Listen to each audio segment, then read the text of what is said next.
एक बार की बात है, केरल के एक छोटे से शहर में सुल्तान नामक एक डरावना कब्रिस्तान था। ऐसा कहा जाता था कि उस कब्रिस्तान में विभिन्न प्रकार के अलौकिक शक्तियां रहती थी। एक चांदनी रात को बिली, लूसी और रोहित, तीन दोस्त कब्रिस्तान के किनारे पर एकत्रित हुए। अचानक उनको कब्रिस्तान से भयानक फुसफुसाहट की आवाज सुनाई दी। आवाज कहां से आ रही है ये देखने के लिए वे हाथ में टॉर्च लेकर सावधानी से कब्रिस्तान के गेट से अंदर घुसे। जैसे ही वे कब्रिस्तान में दाखिल हुए, हवा तेज चलने लगी। अचानक उन्होंने एक इंसान को एक मकबरे के पास टहलते हुए देखा। वो उदास और खोया हुआ दिखाई दिया, इसलिए बिली, लूसी और रोहित उसके पास आए और पूछा, कौन हो तुम और इतनी रात को यहाँ क्या कर रहे हो? तो उसने जवाब दिया कि मैं एक आत्मा हूँ और मेरा नाम अकबर है। अकबर ने उन्हें उस भयानक अभिशाप के बारे में बताया जो इस कब्रिस्तान के सभी आत्माओं को परेशान करता था।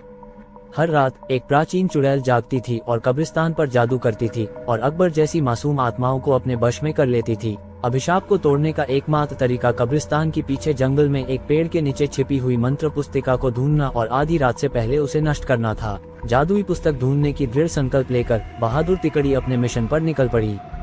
उन्होंने अंधेरे में मकबरों के बीच रास्ता खोजा जंगल में जाने के लिए, और इस बात का ध्यान रखा कि आराम करने वाली आत्माओं को परेशान न किया जाए। रास्ते में उन्हें बोन्स नामक एक शरारती छोटे कंकाल का सामना करना पड़ा, जो उन्हें जादू की किताब खोजने में मदद करने के लिए तैयार हो गया। वो कंकाल उन्हें एक पुराने आम के पेड़ के पास ले गई और कहा, इस पेड़ के पत्ते सब अपने पास रख लो। अगर ये पत्ता तुम्हारे पास रहेगा तो वो चुड़ैल तुम्हारा कुछ नहीं बिगाड़ सकती, और ये पत्ता तुम्हें जादुई किताब हासिल करने में मदद करेगा। ये कहकर वो कंकाल वापस कब्रिस्तान की तरफ चला गया। आम के पत्ते को अपने हाथ में लेकर तीन दोस्त जादुई किताब ढूंढने लगे। बहुत ढूंढने के पश्चात जंगल में एक झील के अंदर उन्हें चमकता हुआ कुछ दिखाई दिया। रोहित को तैरना आता था तो उसने झील के अंदर जाकर वह चमकता बॉक्स ले आया। जैसे ही आम के पत्ते को बॉक्स के ऊपर रखा, वैसे ही बॉक्स खुल गया और चमकती जादुई किताब बाहर निकल आई।